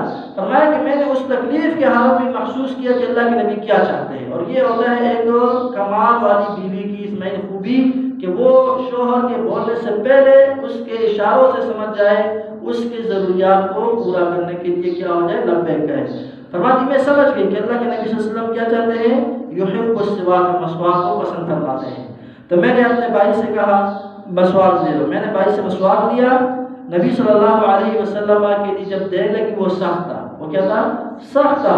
تو پھر علی میں نے کہا، اللہ کے نبی سے کہا میں نرم کر دوں آپ کے لیے مسواک کو. تو اللہ کے نبی نے سر کے اشارے برأسہ نعم، سر سے کہا ہاں نرم کر دو. فرماتی ہے میں نے اپنے دانتوں میں اس مسواک کو ذرا نرم کیا، پھر اللہ کے نبی صلی اللہ علیہ وسلم کو دیا. اللہ کے نبی نے خود نہیں کر سکتے تھے، میں نے آپ کے منہ میں وہ مسواک کیا. اس لیے عائشہ صدیقہ فرماتی تھی کہ اللہ پر مجھ پر بڑا کرم ہے کہ آخری زندگی کے مراحل میں میرا ریق، میرا لعاب اور اللہ کا لعاب، اللہ کے نبی کا لعاب کیا ہے، آپس میں ملا ہے. مجھے یہ شرف اور یہ برکت حاصل ہوئی ہے. پھر فرماتی ہے اللہ کے نبی صلی اللہ علیہ وسلم بار بار چہرے پر فرماتے تھے، پانی ڈالتے تھے. جب آپ خود نہیں ڈال سکے میں ڈالنے لگی، اور آپ زبان سے بار بار یہ کلمہ پڑھ رہے تھے، لا الہ الا اللہ اللہم اعنی علی سکرات الموت، لا الہ الا اللہ اللہم اعنی علی سکرات الموت. دوسری بات میں آتے ان للموت سکرات. اے عائشہ موت کی بڑی سختیاں ہیں، موت کی بڑی سختیاں. بار بار یہ جملہ اللہ کے نبی صلی اللہ علیہ وسلم کیا کر رہے تھے، زبان سے دوہرا رہے تھے. ثم نصب یدہ، پھر آپ نے ہاتھ ایسے کھڑا کیا، پھر آپ نے ہاتھ ایسے کھڑا کیا. فجعل یقول، اور آپ کچھ کہہ رہے تھے. حضرت عائشہ صدیقہ فرماتی ہے میں نے کان نیچے کیا، اللہ کے نبی صلی اللہ علیہ وسلم کے ہونٹوں کے قریب کیا تو آپ کہہ رہے تھے پھر رفیق الاعلیٰ، پھر رفیق الاعلیٰ، اے اللہ مجھے اپنے پاس رفیق اعلیٰ میں بلا، اپنے رفیق اعلیٰ میں بلا. فرماتی حتی قبضا ومالت، یہاں تک کہ اللہ کے نبی صلی اللہ علیہ وسلم کا روح قبض کر دیا گیا اور ہاتھ نیچے جھک گیا، ہاتھ نیچے جھک گیا. ایک روایت میں آتے ہیں نبی صلی اللہ علیہ وسلم کو جب مسواک کر رہے تھے، اس وقت اللہ کے نبی صلی اللہ علیہ وسلم بار بار چھت کو گور رہے تھے، چھت کو دیکھ رہے تھے اور اس زبان سے آپ کے ہونٹ حرکت کر رہے تھے۔ میں نے نبی صلی اللہ علیہ وسلم کے اپنے کان کو نبی صلی اللہ علیہ وسلم کے ہونٹوں کے قریب کیا، عائشہ صدیقہ فرماتی ہے، اور وہ ساتھ یہ پڑھ رہے تھے، مع الذین انعمت علیہم، اے اللہ مجھے ان لوگوں کے ساتھ کر دو جن پر آپ نے انعام کیا۔ وہ کون ہے؟ من النبیین والصدیقین والشہداء والصالحین۔ اللہ کے نبی بار بار یہ جملہ کیا کر رہے تھے، یہ آیات کریمہ کا یہ حصہ پڑھ رہے تھے۔ ایک روایت میں آتا ہے کہ میں نے جب کان قریب کیا تو آپ یہ بھی پڑھ رہے تھے، اللہم اغفر لی، اے اللہ مجھ پہ بخشش فرما، وارحمنی، رحم فرما، والحقنی بالرفیق الاعلی، اور مجھے رفیق اعلیٰ کے ساتھ کیا کرو، ملا، مجھے اپنے پاس بلا دو۔ فرماتی ہے عائشہ صدیقہ رضی اللہ تعالی عنہا، اللہ کے نبی نے آخری بار یہ جملہ دہرایا یہاں تک کہ آپ کا ہاتھ مالت یدہ، ہاتھ نیچے جھک گیا، ولحق بالرفیق الاعلی، اور اللہ کے پاس جا کر پہنچے، فَإِنَّا لِلَّهِ وَإِنَّا إِلَيْهِ رَاجِعُونَ، ہم سب اللہ کے ہیں اور سب اللہ کی طرف ہی لوٹ کر جانے والے ہیں۔ یہاں تک یہ بات کر کے امی عائشہ صدیقہ رضی اللہ تعالی عنہ فرماتی ہے کہ صحابہ کرام کو جب پتہ چلا، وہ سارے کے ساروں پر گویا کہ غم کا ایک پہاڑ ٹوٹا، غم کا ایک پہاڑ ٹوٹا۔ اس کی وہ کیفیت نقل کرتی ہے امی عائشہ صدیقہ رضی اللہ تعالی عنہ، حضرت انس رضی اللہ تعالی عنہ، حضرت فاطمہ الزہرا رضی اللہ تعالی عنہ، وہ ساری کیفیتیں نقل کرتی ہیں۔ فرماتی ہے فَفَجِعَ الْمُسْلِمُونَ بِوَفَاتِ النبی صلی اللہ علیہ وسلم، مسلمانوں کو بہت شدید صدمہ پہنچا اللہ کے نبی صلی اللہ علیہ وسلم کی وفات کا۔ کتنا شدید صدمہ پہنچا کہ وہ مدینے کے روشن فضائے تاریک ہونا شروع ہو گئے، مسلمان رونا شروع ہو گئے، غم کے پہاڑ ٹوٹنے شروع ہو گئے، یہاں تک کہ بد حواس ہو گئے، جو جہاں کھڑا تھا وہیں کھڑا رہا، جو جہاں بیٹھا تھا وہیں بیٹھا رہا، بالکل سن ہو گئے، کیونکہ وہاں گمان بھی نہیں تھا کہ ایسا بھی ہو سکتا ہے، ایسا بھی ہو سکتا ہے۔ چنانچہ حضرت عمر ابن خطاب رضی اللہ تعالی عنہ جیسے قوی الاعصاب شخصیت، وہ بھی کیا ہو گئے، انتہائی پریشانی کے عالم میں تلوار نکال کر کہنے لگے، جس نے یہ زبان سے کہا کہ محمد رسول اللہ صلی اللہ علیہ وسلم فوت ہو گئے ہیں، تو یہ عمر کی تلوار اس کے گردن کو کیا کر دے گا، جدا کر دے گا۔ صحابہ کرام فرماتے ہیں کہ ہم انتہائی بالکل پریشانی کے عالم میں تھے، اتنے میں ایک بندے نے ابو بکر صدیق رضی اللہ تعالیٰ عنہ کے پاس پیغام بھیجا۔ اس وقت ابو بکر صدیق رضی اللہ تعالیٰ عنہ صبح فجر کی نماز پڑھا کے وہ اپنے ایک دوسرا گھر تھا سرح میں، مدینے سے باہر ایک بانڈا تھا، وہاں پر جایا کرتے تھے، وہاں پر جائے۔ ابو بکر صدیق رضی اللہ تعالیٰ عنہ سرح میں وہاں پر تھے، ایک بندہ گھوڑے پہ دوڑ کر ابو بکر صدیق رضی اللہ تعالیٰ عنہ کے پاس پہنچے۔ ابو بکر صدیق اسی گھوڑے پر تیزی کے ساتھ پلٹ کر مسجد نبوی آتے ہیں، مسجد میں آتے ہیں، فلم یکلم الناس، کسی سے بات نہیں کی، ڈائریکٹ حضرت عائشہ صدیقہ کے کمرے میں گئے، حجرہ عائشہ صدیقہ میں داخل ہوئے۔ فتیمم النبی صلی اللہ علیہ وسلم، اس نے اللہ کے نبی کی طرف جانے کا ارادہ کیا، وہ ہوا مسجل ببرد حبرت، اللہ کے نبی پر ایک داری دار چادر اوپر ڈالی ہوئی تھی، نبی صلی اللہ علیہ وسلم کے جسم مبارک پر ایک داری دار چادر ڈالی ہوئی تھی، یمن کی بنی ہوئی۔ فکشف عن وجهه، ابو بکر صدیق نے اللہ کے نبی کے چہرے سے کپڑا ہٹایا، ثم اکب علی، پھر اس پر ایسے جھکے، فقبلہ، اللہ کے نبی صلی اللہ علیہ وسلم کو بوسہ دیا، ثم بکا، پھر روئے، خوب روئے اللہ کے نبی صلی اللہ علیہ وسلم کے غم میں، فقال بأبی انت یا نبی اللہ، اے اللہ کے نبی میرے ماں باپ آپ پہ قربان ہو۔ پھر ایک تاریخی جملہ کہا، لا یجمع اللہ علیک موتتین، اللہ آپ پر دو موتیں جمع نہیں کرے گا، انسان پر ایک موت نے آنا ہے، وہ ایک آپ نے چک دیا ہے، دو موتیں آپ کو نہیں آنی۔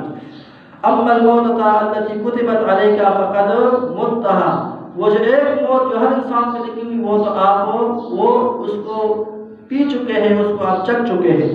فخرج، نکلے، وعمر يكلم الناس، اور حضرت عمر اسی طرح لوگوں کو بات کر رہے تھے، ڈانٹ رہے تھے۔ حضرت ابوبکر صدیق کا اجلس، عمر بیٹھ جاؤ، فابا، وہ شدید غم میں تھے نا، آثار ان کے بھی اوسان خطا ہوں گے، شدید غم میں اس کو ابوبکر صدیق کی آواز بھی سنائی نہیں دی، فابا، اس نے انکار کیا، وہ نہیں سن رہے تھے کسی کی بات۔ پھر حضرت عمر نے فرمایا، اے ابوبکر، اے عمر، ابوبکر نے کہا عمر اجلس، فابا، فتشہد ابوبکر، ابوبکر صدیق نے کیا کیا؟ یہ ہوتا ہے بہترین اچھے وقت میں بہترین فیصلہ کرنا، بڑے بڑے مصائب آئیں گے لیکن اس وقت اگر اللہ نے آپ کو اصحاب کو ثابت قدم رکھا، جیسے ابوبکر صدیق، اس نے عمر کے ساتھ اور الجھنا نہیں چاہا، یہ نہیں کہا کہ ضرور تم نے بیٹھنا ہے، دوسرے سائڈ پہ گئے، وہاں پر لوگوں کو تشہدہ خطبہ پڑھا، اشہد اللہ الہ الا اللہ پڑھا، خطبہ شروع کیا، اور خطبے میں جیسے اللہ کے نبی صلی اللہ علیہ وسلم کے تشہد والا خطبہ پڑھ کر آواز بلند ہوا، فمال الناس الیہ، لوگ خود بخود ابوبکر صدیق کی طرف متوجہ ہو گئے، لوگ خود بخود ابوبکر صدیق رضی اللہ عنہ کی طرف متوجہ ہوئے، وترکوا عمر، اور عمر کے ارد گرد سے لوگ کیا ہو گئے، ہٹ گئے۔ تو فقال اما بعد، فرمایا خطبے کے بعد فرمایا اما بعد مسئلہ یہ ہے کہ فمن کان منکم یعبد محمدا، تم میں سے جو محمد رسول اللہ کا عبادت کرنے والا تھا تو یاد رکھو فإن محمدا قد مات، محمد رسول اللہ صلی اللہ علیہ وسلم وہ رحلت فرما چکے ہیں۔ ومن کان یعبد اللہ، جو اللہ کا عبادت کرنے والا تھا فإن اللہ حی لا یموت، اللہ زندہ ذات ہے، اس کو موت نہیں آنا، اللہ نے نہیں مرنا۔ پھر اللہ کے نبی صلی اللہ علیہ وسلم پر نازل شدہ قرآن مجید کے سورہ آل عمران کی آیت نمبر 144 ابوبکر صدیق نے تلاوت کی۔ اتنے بہترین انداز میں بہترین استدلال اور دلیل کا انتخاب یہ اللہ کا ہی دین ہوتا ہے۔ ابوبکر صدیق رضی اللہ تعالیٰ عنہ اس وقت کہا وما محمد الا رسول، کہ نہیں ہے محمد رسول اللہ مگر اللہ کے ایک رسول ہے، قد خلت من قبلہ الرسل، اس سے پہلے بہت سے رسول گزر چکے ہیں، افإن مات او قتل انقلبتم علی اعقابکم، اگر وہ اپنے طبی موت فوت ہو جائے یا وہ شہید کر دیے جائیں، کیا تم اپنے دین سے ایڑی کے بل پھر جاؤ گے؟ یہ کیسا مشن ہوا، یہ کیسے وعدے ہوئے، یہ کیسا وفاداری ہوئی؟ پھر آگے فرمایا وَمَن يَنْقَلِبْ عَلَىٰ عَقِبَيْهِ، یاد رکھو جو کوئی بھی اپنے ایڑیوں کے بل دین سے پھر جائے گا فَلَن يَضُرَّ اللَّهَ شَيْئًا، اللہ کا کچھ بھی نہیں بگاڑ سکتا۔ وَسَيَجْزِي اللَّهُ الشَّاكِرِينَ، اور اللہ شکر گزاروں کو بہت بہترین جلد بدلہ دینے والا ہے۔ حضرت عمر رضی اللہ تعالیٰ عنہ فرماتے ہیں کہ جب یہ آیات میرے کانوں کو گونجی، میرے کانوں سے ٹکرائی، میرے اوسان اپنے جگہ پر آنا شروع ہوئے اور تلوار میرے ہاتھ سے خود بخود گر گئی۔ دوسرے آیت میں آتا ہے کہ ابوبکر صدیق رضی اللہ عنہ کی جیسے یہ آیات زبان سے میں نے سنی تو میرے پاؤں سے جان نکل گئی، سانس نکل گئی، میں خود بخود زمین پہ بیٹھ گیا اور مجھے ایسے لگا گویا کہ یہ آیت کریمہ ابھی نازل ہوئی ہے۔ یعنی یہ ہوتا ہے انسان کا، یہ فطرت ہے کہ بعض اوقات ایک چیز اس نے پڑھی ہوتی ہے لیکن توجہ نہیں ہوتا۔ تو نبی صلی اللہ علیہ وسلم کا اس صحابی ابوبکر صدیق رضی اللہ تعالیٰ عنہ نے اس مشکل حالات کو ہینڈل کی، اور یہی وجہ ہے کہ محدثین نے لکھا ہے کہ اللہ نے دو بندوں سے بڑے مشکل حالت میں بڑا عمدہ کام کیا ہے، ابوبکر صدیق رضی اللہ تعالیٰ عنہ سے جو اللہ کے نبی صلی اللہ علیہ وسلم کے وفات کے وقت بڑا مشکل مرحلہ تھا، ایک آپ کے وفات کو ماننے کے لیے کوئی تیار نہیں تھا، دوسرا وفات کے بعد امیری پہ اختلاف، تیسرا پھر قاضیہ اس وقت کے جو ہے نا نبوت کے دعوے داروں کے خلاف جہاد کرنا، چوتھا اس وقت کے منکرین جہاد کا کام کرنا، اتنے مشکل حالات تھے۔ اس وقت ابوبکر صدیق جیسے نرم طبیعت شخص بھی کیا ہو گیا، ڈٹ گیا، دین کی خاطر غیرت کی، بعد میں صحابہ کرام نے اقرار کر دیا کہ واقعی اچھے وقت پہ بہترین فیصلہ ابوبکر صدیق رضی اللہ عنہ نے کیا۔ اور دوسرا جن پر اللہ رحم کرے امام احمد بن حنبل رحمہ اللہ ہے کہ وقت کے سارے درباری ملا، وقت کے سارے بادشاہ ایک مسئلے پہ اڑے ہوئے ہیں کہ یہ قرآن مخلوق ہے، لیکن امام احمد بن حنبل اکیلے ساری سزائیں برداشت کی، 3 خلفاء سے مسلسل جیل میں مارے کھائیں، اتنے مارے کھائیں کہ اگر ایک کوڑا اس وقت کا جلاد کہتا ہے اگر وہ کوڑا ایک ہاتھی کو مضبوط ہاتھی کو بھی لگایا جاتا تو وہ بھی بلبلا کر اٹھتا، لیکن امام صاحب نے وہ سارے کوڑے اپنے پیٹھ پہ برداشت کی، پیٹھ میں سوراخ ہو گئے لیکن اپنے موقف کو بدلا نہیں ہے، اس نے یہی کہا کہ یہ قرآن اللہ کا مخلوق نہیں، اللہ کا صفت ہے، اللہ کی کیا ہے، یہ صفت ہے۔ تو مشکل حالات میں، مشکل مراحل میں اللہ نے جن کو ثابت قدم رکھا، ایک کون ہے، ابوبکر صدیق رضی اللہ عنہ، ایک احمد بن حنبل رحمہ اللہ تعالی ہے۔ تو نبی صلی اللہ علیہ وسلم کے اس دن سوموار کے دن چاش کے وقت، ضحیٰ کے وقت وفات ہوا، اللہ رب العالمین کے پاس چلے گئے۔ پھر محمد رسول اللہ صلی اللہ علیہ وسلم کے غسل کے مراحل آتے ہیں، غسل کیسے دیا جائے، کپڑے اتارے نہ اتارے، چونکہ عموماً ہم غسل کے لیے مردے سے کپڑے اتارتے ہیں۔ نبی صلی اللہ علیہ وسلم کا مرحلہ ہے ابوبکر صدیق رضی اللہ عنہ کا، میں نے اللہ کے نبی سے سنا ہے کہ انبیاء کو انہی کے کپڑوں میں غسل دیا جاتا ہے، حدیث پہ اختلاف ہے۔ کس پہ اختلاف؟ پھر اختلاف ہوا کہ اللہ کے نبی کو کہاں پہ دفن کریں گے، مکے لے جائے، مدینے میں لے جائے، بدر والے کے پاس لے جائے، کہاں لے جائے؟ ابو بکر صدیق رضی اللہ تعالیٰ نے کہا میں نے اللہ کے نبی سے سنا ہے کہ اللہ کے یہ سنت ہے انبیاء جہاں فوت ہوتے ہیں وہاں پر ان کو دفن کیا جاتا ہے، حدیث آئی، اختلاف ختم ہو گیا۔ یہ ہمارا منہج ہے، اختلاف ہو جانا یہ مسئلہ نہیں ہے، اختلاف کے ہو جانے کے بعد اپنے رائے پر اڑ جانا یہ کیا ہے، مضمون کام ہے۔ اختلاف ختم ہوتا ہے قرآن پر، حدیث پر، صحابہ کی سیرت پر، اسی پہ اختلاف ہو انسان کو ختم کرنا چاہیے۔ فرماتے ہیں نبی صلی اللہ علیہ وسلم کو غسل دینے والے خوش نصیب صحابہ کرام میں حضرت علی، حضرت عباس، حضرت فضل، حضرت قسم، حضرت اسامہ، حضرت شقران جو نبی صلی اللہ علیہ وسلم کا کیا تھا، آزاد کردہ غلام تھا۔ ان صحابہ کرام نے محمد رسول اللہ صلی اللہ علیہ وسلم کو آپ کی قمیص کے اوپر ہی غسل دیا، آپ کی قمیص کے اوپر ہی، اور قباء کے جو قباء ہے مدینہ کے باہر وہاں کے کنویں سے پانی لایا گیا اور اس پانی سے ان صحابہ کرام نے کیا کیا، غسل دیا۔ حضرت فضل اور عباس نبی صلی اللہ علیہ وسلم کے جسد اطہر کو پلٹا رہے تھے، حضرت علی رضی اللہ تعالیٰ عنہ جسم کو غسل دے رہے تھے، حضرت اسامہ وغیرہ پانی ڈال رہے تھے۔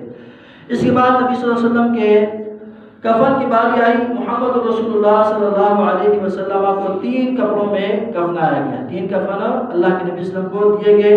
پھر جب قبر کی باری آئی تو قبر میں بھی صحابہ کے اختلاف ہوا، کون سا قبر اللہ کے نبی کے لیے بنایا جائے، لحد والا بنایا جائے یا دورے والا بنایا جائے؟ دورہ جو عام شک ہوتا ہے، عام کیا گڑا ہوتا ہے، اور لحد جو ہے اس کے دائیں سائڈ پر کیا ہوتا ہے، قبلہ سائڈ پر ہے تو، اور تھوڑا سا ڈورا کیا جاتا ہے، ایک گڑا کھودا جاتا ہے۔ اختلاف ہوا تو فیصلہ اس بات پہ ہوا کہ کل چونکہ مراحل کل شروع ہو رہے تھے، کل جو پہلے آیا دونوں مستریوں میں سے وہی شروع کرے۔ چنانچہ وہ جو لحد والا تھا وہ پہلے پہنچا اور اس نے کام شروع کر دیا، گویا کہ اس میں بھی ایک اشارۃ فضیلت ہے۔ نبی صلی اللہ علیہ وسلم کو اللہ نے چونکہ لحد میں دفنایا ہے، لحد ان کے نصیب میں آئی ہے تو گویا کہ لحد زیادہ بہتر ہے۔ لیکن علاقے کے حساب سے بعض جگہوں پر لحد والا قبر کامیاب نہیں ہوتا، ریتلی زمین ہوتی ہے جہاں پر قبر کے سائڈ گرتے ہیں تو وہاں پر یہ ڈورا قبر جو عام گڑا ہوتا ہے یہ بھی جائز، اس میں کوئی حرج نہیں ہے۔ نبی صلی اللہ علیہ وسلم کو قبر میں اتارنے والے خوش نصیب صحابہ کرام، آپ کا چچا حضرت عباس، ان کا بیٹا حضرت فضل، آپ کا چچا زاد بھائی حضرت علی رضی اللہ تعالیٰ عنہ، اور آپ کا آزاد کردہ غلام شقران، اور جلیل القدر صحابی عبد الرحمن بن عوف رضی اللہ تعالیٰ عنہ، انہوں نے آپ کو قبر مبارک میں کیا کیا ہے، اتارا ہے۔ پاؤں سائڈ سے اللہ کے نبی صلی اللہ علیہ وسلم کو کیا کیا ہے، پہلے سر داخل کیا ہے، قبلے سے رخ اللہ کے نبی صلی اللہ علیہ وسلم کے چہرے کو رکھا ہے۔ یہ سنت کا طریقہ ہے کہ پہلے کیا جائے، سر داخل کیا جائے۔ سر عموماً آپ نے دیکھا ہوگا کہ یہ قبر ہے تو اس سائڈ سے مردے کو ڈالا جاتا ہے، یہ سنت طریقہ نہیں ہے، نہیں بلکہ اس طرح پہلے پاؤں کو داخل کیا جائے قبر میں، پھر اسی طرح 4-5 مضبوط آدمی پکڑ کر پہلے پاؤں اور سر مبارک کو کیا کرے، داخل کرے، بسم اللہ والا ملت رسول اللہ کی دعا پڑھ کرو، اسی طرح مردے کو کفن میں اتارنا یہ سنت طریقہ ہے۔ فرماتے ہیں کہ نبی صلی اللہ علیہ وسلم کو جب قبر میں رکھ دیا گیا لحد میں، وَبَنَوْا عَلَيْهِ 9 بِنَا، 9 پتھر آپ کے لیے رکھ دیے گئے، جو آپ کو پتہ ہے میت کو چھپانے کے لیے کیا جاتا ہے، 9 پتھر رکھ دیے جاتے ہیں۔ ثم اهلوا التراب، پھر آپ پر مٹی وہ ڈالنے لگے، ورفع قبره من الارض نحوا من شبر، ایک بالش آپ کا قبر وہ زمین سے اونچا رکھ دیا گیا، مٹی جو ہے وہ ایک بالش زمین سے اونچی رکھ دی گئی۔ حضرت انس رضی اللہ تعالیٰ فرماتے ہیں لما كان اليوم الذي دخل فيه رسول اللہ صلی اللہ علیہ وسلم المدینہ، ایک وہ دن تھا جس دن اللہ کے نبی مدینے داخل ہوئے تھے، اضاء منها كل شيء، ہر چیز روشن تھا، ہر چیز کیا تھا، خوشی سے فرحت سے کیا تھا، ہر چیز روشن تھا۔ اور ایک یہ فلما كان اليوم الذي مات فيه، ایک وہ دن جس دن آپ رحلت فرما گئے ہیں، اسلم منها كل شيء، ہر چیز تاریک ہو گئی، پورا مدینہ کیا ہو گیا، غم سے تاریک ہو گیا۔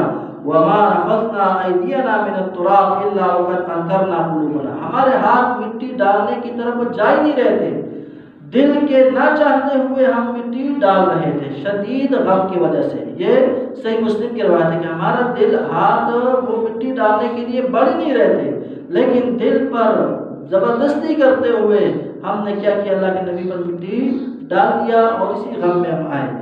فرماتی ہے عائشہ صدیقہ رضی اللہ تعالیٰ عنہ حضرت انس رضی اللہ تعالیٰ عنہ سے پوچھتی ہے کہ آپ لوگوں کو کیسے یہ توفیق ہوئی، یا آپ لوگوں کا کیسے دل چاہا کہ آپ لوگوں نے اللہ کے نبی پر مٹی ڈالی؟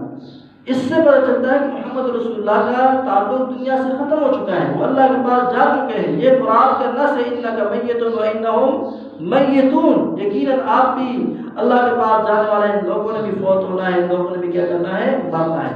لیکن بڑے افسوس کے لوگ اس بات کو ایشو بنا کر کوئی جو ہے نا ویسے کوئی گستاخی کا ایشو بنائیں گے، حالانکہ خود صحابہ کرام نے لفظ ماتا استعمال کیا۔ اس کا کیا مطلب ہے کہ اللہ کے نبی رحلت فرما چکے، اللہ کے نبی فوت ہو چکے، اس میں کوئی گستاخی وغیرہ نہیں ہے۔ ہاں محمد رسول اللہ صلی اللہ علیہ وسلم نے یہ ضرور فرمایا ہے کہ اللہ رب العالمین نے زمین پر انبیاء کے جسد کانا یہ حرام کر دیا ہے۔ جسد مبارک محمد رسول اللہ کا، تمام انبیاء کا، وہ کیا ہے، مٹی میں صحیح سالم ہے۔ باقی دنیا کے ساتھ ان کا دنیاوی معاملات نہیں ہے، ان کا برزخی معاملات ہیں، ان کے کیا ہے، برزخی معاملات ہیں۔ اللہ کے نبی صلی اللہ علیہ وسلم نے فرمایا کہ ان اللہ حرم علی الارض ان تقبل اجساد الانبیاء، اللہ نے زمین پہ حرام کیا ہے، کیا مٹی پہ حرام کیا ہے کہ انبیاء کے جسم مبارک کیا کرے، وہ پوشیدہ کر دے، وہ مٹی بنا دے، یہ زمین پہ حرام ہے۔ یہ انبیاء کا شرف ہے، انبیاء کا کیا ہے، عزت اور شرف ہے، جو اللہ نے بعض شہداء کو، بعض علماء کو بھی بخشا ہے، اللہ نے اپنے نیک ولیوں کو بھی یہ شرف دیا ہے۔ حضرت ابوبکر صدیق رضی اللہ تعالیٰ عنہ کے اس مضبوط فیصلے کے بعد سارے صحابہ کرام اس بات کو ماننے لگے کہ واقعی اللہ کے نبی صلی اللہ علیہ وسلم سے جا چکے ہیں۔ پھر آتا ہے آخری دن، تیسرے دن مرحلہ آتا ہے محمد رسول اللہ صلی اللہ علیہ وسلم کے جنازے کا۔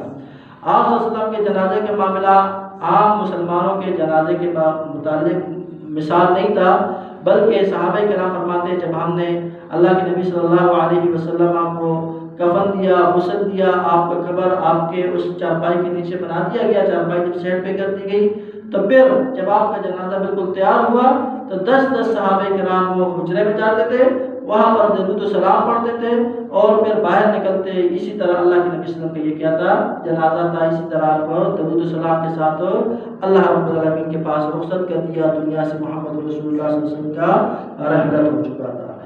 نبی صلی اللہ علیہ وسلم کی وفات کے بعد صحابہ کرام کا غم اور الم وہ سیرت کی کتابوں میں بڑا تفصیل سے موجود ہے، جن میں سے حضرت بلال حبشی رضی اللہ تعالیٰ عنہ کا غم کس کو نہیں پتا کہ انہوں نے پھر مدینے میں اذان دینا بھی ان کا دل نہیں چاہ رہا تھا۔ کیوں؟ وہ کہتے تھے کہ میں جب اشہد اللہ الہ الا اللہ، اشہد اللہ محمد رسول اللہ پہنچتا ہوں تو پہلے میں دیکھا کرتا تھا کہ یہاں پر رسول اللہ صلی اللہ علیہ وسلم ہوتے تھے، اب نہیں ہے تو مجھے برداشت نہیں ہوتا، وہ ہو جاتا ہے اذان میں۔ تو انہوں نے مدینہ چھوڑ کر شام چلے گئے اور پھر وہی شام پہ بھی وہ وفات پا گئے ہیں۔ صحابہ کرام محمد رسول اللہ صلی اللہ علیہ وسلم کے غم میں حضرت فاطمہ الزہرا رضی اللہ تعالی عنہا نے فرمایا کہ میرے ابا جان، اب ہم جبریل کو بتائیں گے کہ ہمارے ابا جان چلے گئے، اب ہمارے پاس جبریل کیسے وحی لائیں گے، کس کے پاس لائیں گے؟ یعنی ہر صحابہ کرام کا غم کا ایک علیحدہ واقعہ ہے، ایک علیحدہ داستان ہے۔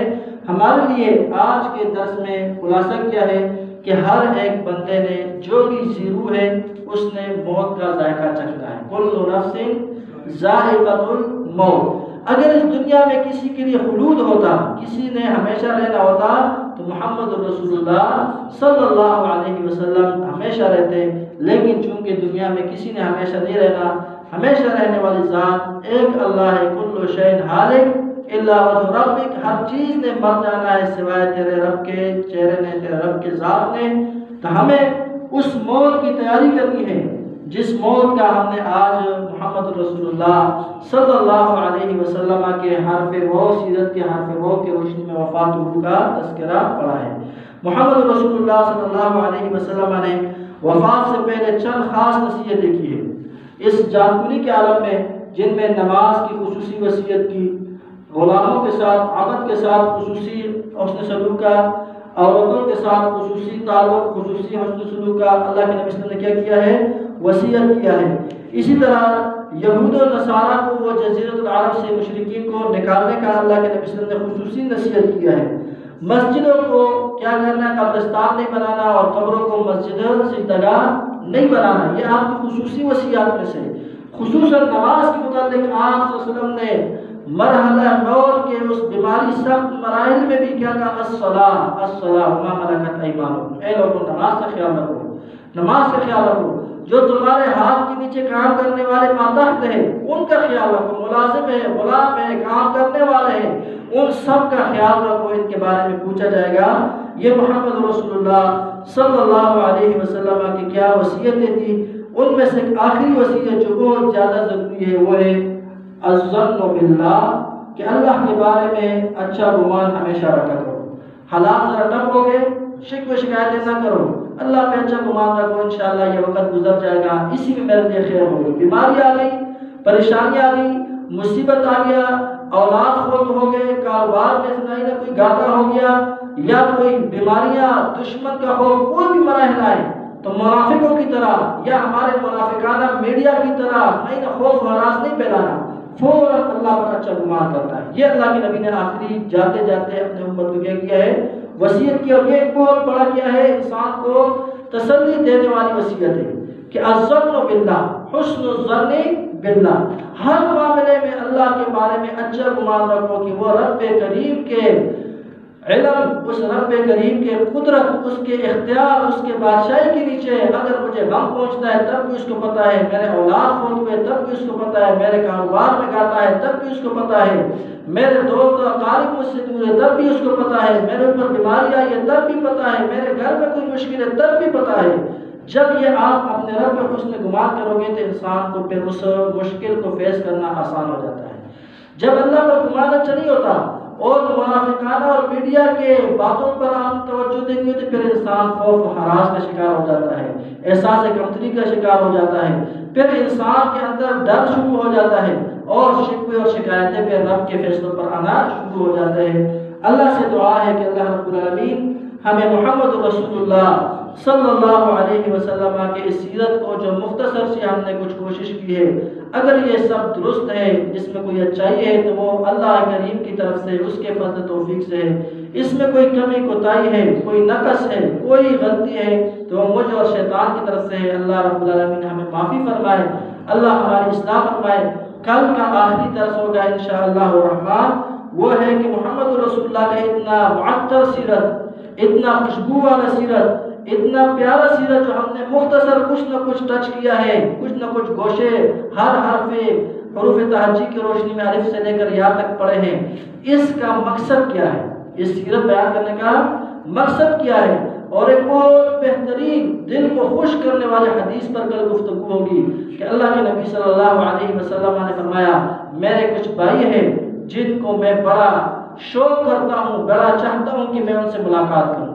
تو کیا میں اور آپ اللہ کے نبی صلی اللہ علیہ وسلم کی ملاقات کے شوقین ہیں؟ کیا ہمارے دل میں بھی یہ سوال کہ اٹھا ہے کہ کاش میں بھی اللہ کے نبی سے ملتا جس طرح اللہ کے نبی نے خواہش کیا ہے؟ تو کبھی ہماری بھی خواہش ہے؟ یہ بہت بہترین دل کو تسلی دینے والی حدیث ہے اس کے لیے جس کے دل میں اللہ کے نبی کا پیار ہو۔ انشاءاللہ اس حدیث میں گفتگو ہوگی، اللہ کے نبی کے مختصر کچھ حقوق ہوں گے، اور ہم اللہ کے نبی کے سیرت کو پڑھنے کے بعد ہمارے ذمہ جو کام ہے وہ کیسے ہم بخوش اسلوبی اس کو عملاً اپنی زندگی میں لا سکتے ہیں، چند پوائنٹ بتائیں گے۔ اللہ رب العالمین ہمیں سوچنے سمجھنے عمل کرنے کی توفیق عطا فرمائے۔ وصلی اللہ علی نبینا محمد وعلی آلہ وصحبہ اجمعین، والسلام علیکم ورحمۃ اللہ وبرکاتہ۔